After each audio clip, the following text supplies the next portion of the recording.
It's everywhere. The amount of time that's being saved just by using AI, that's something that excites me the most across industries. Welcome to the Imagine AI Live podcast. I'm your host, Chris Madden, and today we have with us Aparajita Thakker. How are you doing, Aparajita? I'm doing well, Chris. Thanks for asking, and thanks for having me here. Well, very happy to have you here because we have our conference in New York City, Impact New York City, on July 12th, a one-day event following our Las Vegas inaugural event that was such a success, and people are calling for us to do it in different cities around the world. So this is our first one-day event, and we're doing it in New York City.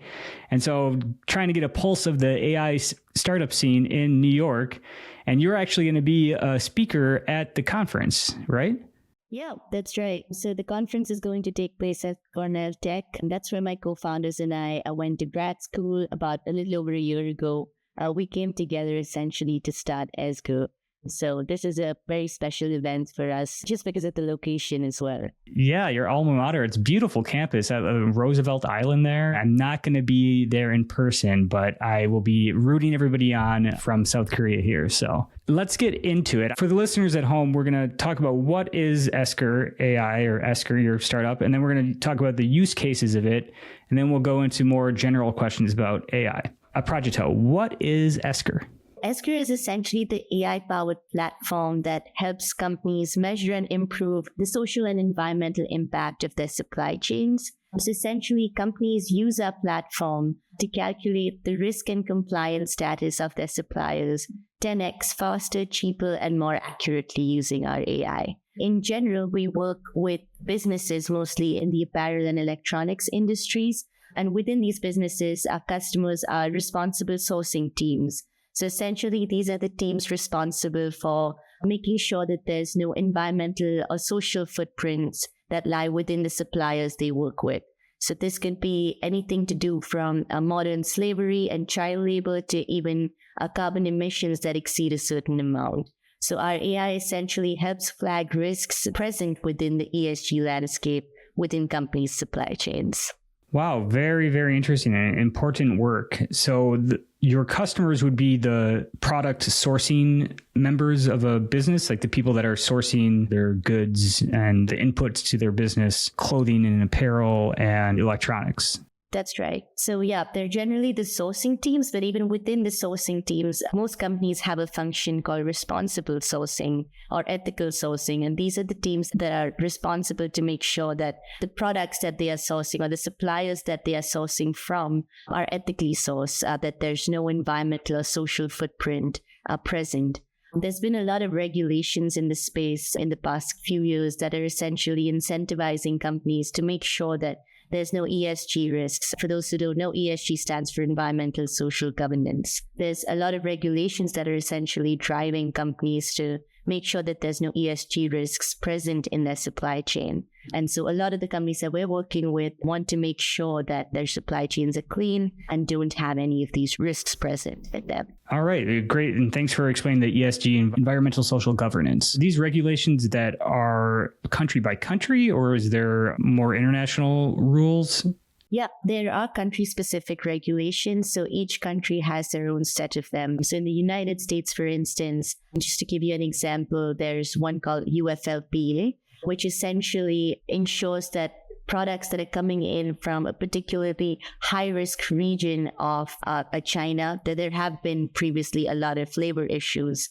And so it essentially incentivizes companies to make sure that they are conducting due diligence from these high-risk regions. And if they don't, they will be fined if there are any of these social risks present in the products that they are selling to customers. So if I recall correctly, this would be like the Xinjiang region in China and like the cotton that's picked there? Yeah, that's right. You're absolutely right. So that's just one of the regulations in the space. Similarly, there's, to do with kind of environmental emissions, with modern slavery, with minimum work hours. So there's a lot of regulations within the, environmental and social space, which, like you rightly mentioned, are very country specific, but they essentially are driving companies to make sure that they're conducting a thorough due diligence, ESG due diligence across their suppliers. What are some of the other problem areas in the world that you're monitoring to make sure that goods aren't sourced from there? Maybe I'll take a step in to use that as an opportunity to explain what we're doing from a product standpoint.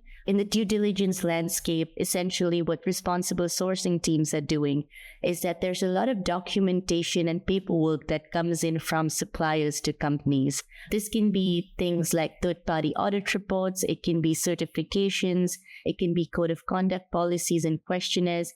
Essentially, all the paperwork that comes into companies from their suppliers, essentially which they review to make sure that there's none of these risks present. So they need to make sure that the supplier's policy does not indicate any risks of child labor, for instance, or that they are paying a minimum wage. So today, responsible sourcing teams have to review a lot of this documentation to make sure that there's no risks present. And this today is a very manual process, because companies need to make sure that it complies with their internal company standards, it complies with external regulations, that, it's not kind of going against any other policies that are in place at the company. And so this review process is extremely manual and time consuming, because of which it is inefficient. And this is where our AI comes in. We essentially train our AI model specifically on all of these requirements and criteria. And so as and when the companies kind of upload the documentation that comes in from these suppliers, our AI basically acts as an analyst, and it's able to flag the risks that are present within this documentation. So that's essentially a gist of kind of where our product fits into the due diligence landscape. Okay, so your product would be taking all these forms and making sure that everything is being reported correctly and that it's following the law, and giving a report to the sourcing team to highlight any red flags that they would otherwise have to be doing like manually? Yep, wow. That's right. So now it's a very manual process, making sure that the reports that are coming in are complying with kind of internal standards, with internal code of conducts. So, there's someone literally sitting out there making sure that all of the horde of reports and documentation that are coming in are compliant. And that's essentially our AI comes in, and it's essentially trained with all the knowledge the company needs to flag their risks. And it's able to essentially do it in a span of minutes, as opposed to the hours that it takes today doing it manually. Wow. So then the potential there is that this business, the sourcing team is going to save a lot of time where they can now spend that time elsewhere. Absolutely. And that's essentially what got us to kind of build this product, because through a lot of interviews that we conducted with people in the industry, analysts, responsible sourcing managers, this was a big pain point that kept showing up. The fact that teams were spending so much time just on the manual review that there was no time left to essentially focus on other compliance-related tasks. And so our intent is to free up their time from doing just this manual review. So where is your product today, and do you have customers? We do, yes. So we have 6 customers today. They're more primarily from the apparel and textiles industry. The profile is generally they're all enterprises. Most of them are, really large companies.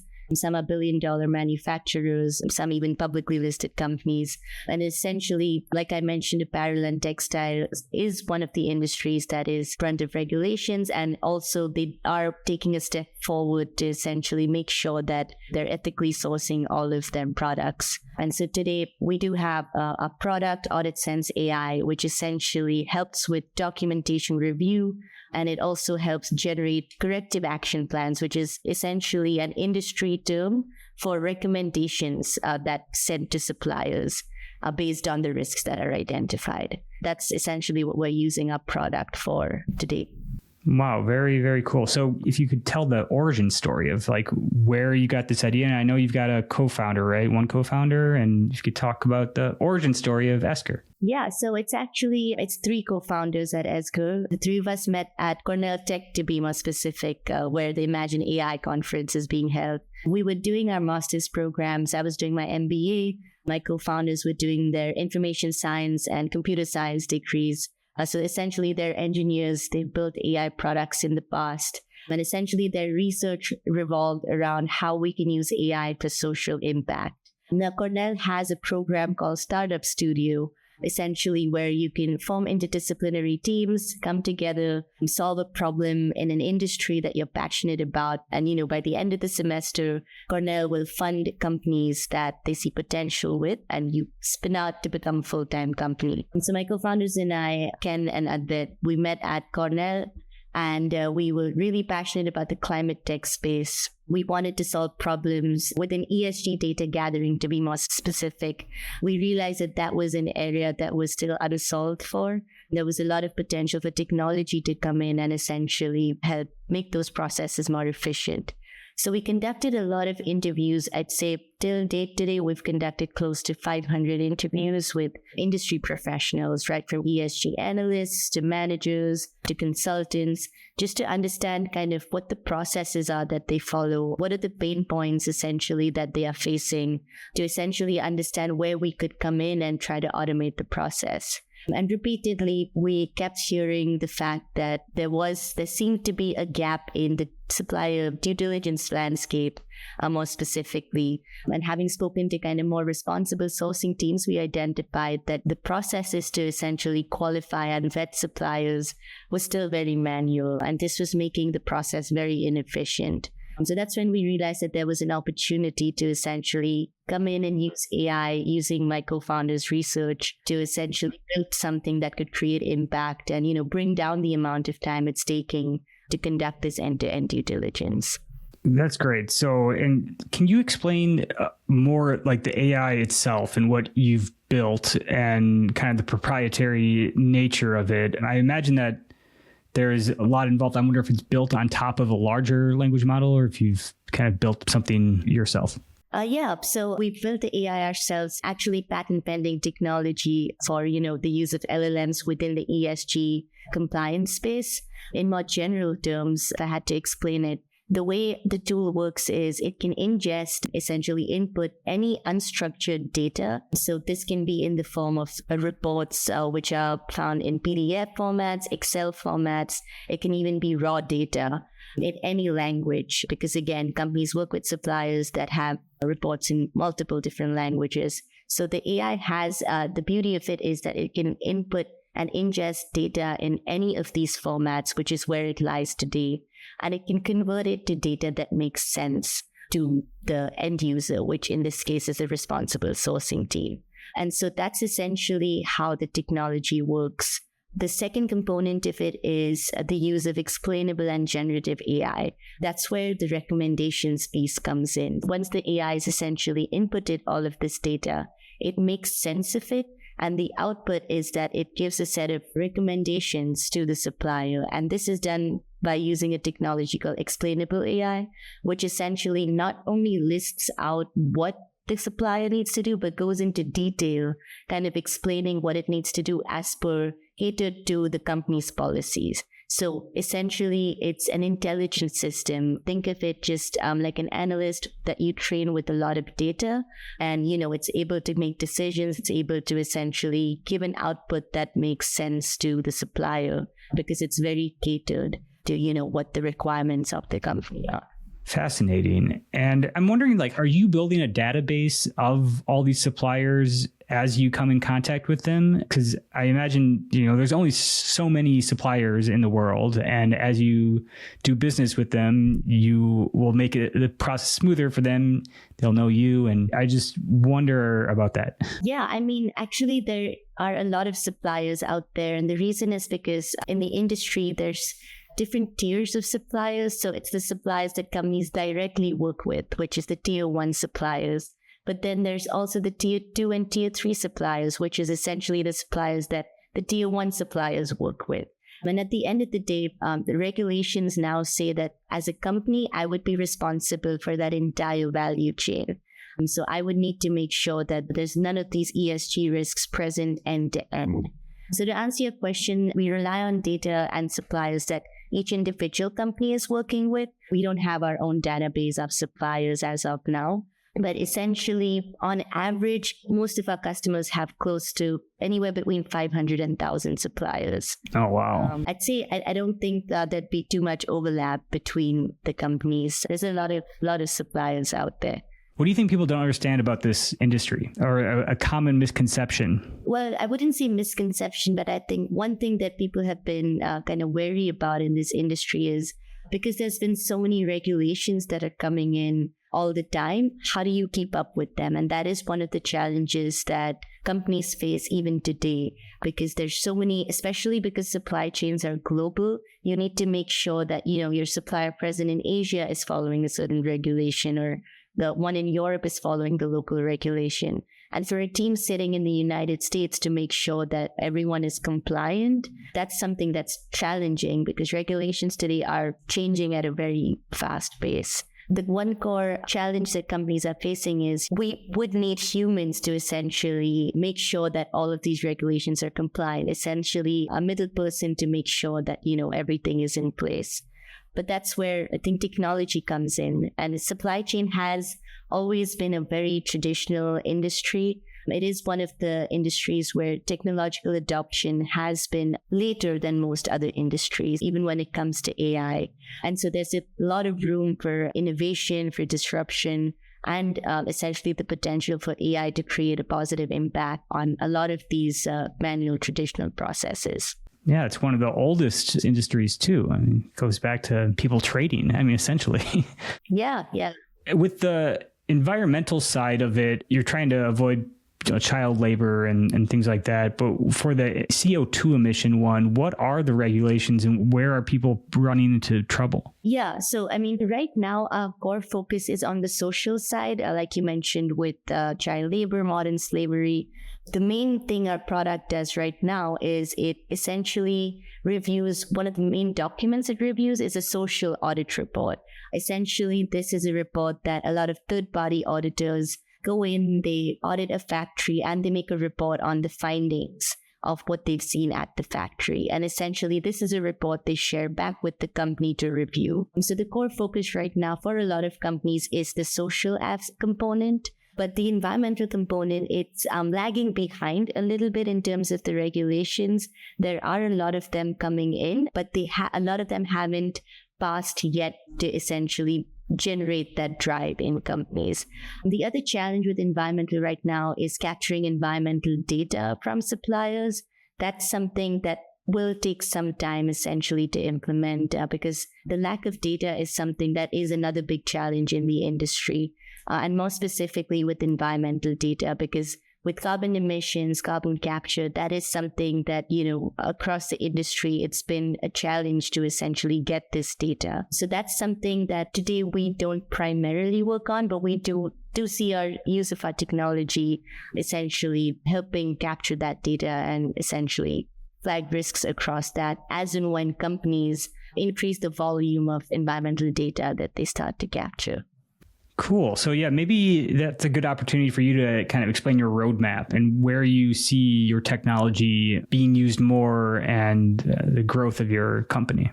Yeah, for sure. So today we're using the technology for flagging ESG risks. And, it is a very specific pain point that we are trying to address. But eventually we do see ourselves kind of becoming the Bloomberg of supplier ESG data. So eventually we do, as a vision for our company, we do see ourselves hosting information about which are the compliant suppliers, are they from an environmental and social standpoint? Because when companies are going out there looking for suppliers, instead of them having to essentially do the end-to-end review process and making sure which ones are compliant, for us to already have a host of this data for them to say, okay, this is essentially the track record of this supplier, and this supplier looks great for us to work with because it would essentially make sure that we're ethically sourcing. And so today, that's where we see our product developing into. I'm sure along the way, there'll be other opportunities that will essentially come along the way that may end up where we may end up pivoting across the journey as well. No, I think that makes a lot of sense. And that's kind of what I asked earlier, if you're like keeping track of all these people, because it could just be this huge database that you build and, you have this information that makes it a lot easier for other people to just join you. Right. Although right now, just to point out, a lot of this data is very proprietary. So, each company hosts this data. So Today, we don't have any of this data, within our systems primarily because of data privacy. Oh, right. Because they wouldn't want, like, a lot of these, they're sourcing and they've got a good source of, and they don't want to share that with the competition. Right. So we make sure that the data that customers share with us, that is something that only lives with them. We don't even store it in us. So we do make sure that, we're following data privacy standards. At this point in time, that's not where we are. But eventually, through also other ways, we do see ourselves, having some sort of data that we can essentially use. I've got a great concept of your company now. It makes a lot of sense. I'm wondering now about the startup vibes and your 4 co-founders, and you've been doing this for a year now. When did you launch, or you were studying? It was part of your master's things, but you founded the company a year ago?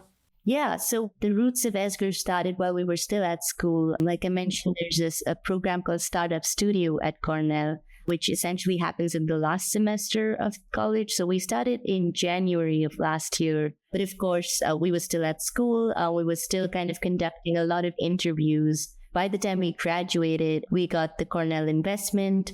Right after that, we got into an accelerator called Entrepreneurs Roundtable Accelerator based in New York, where we got another pre-seed round.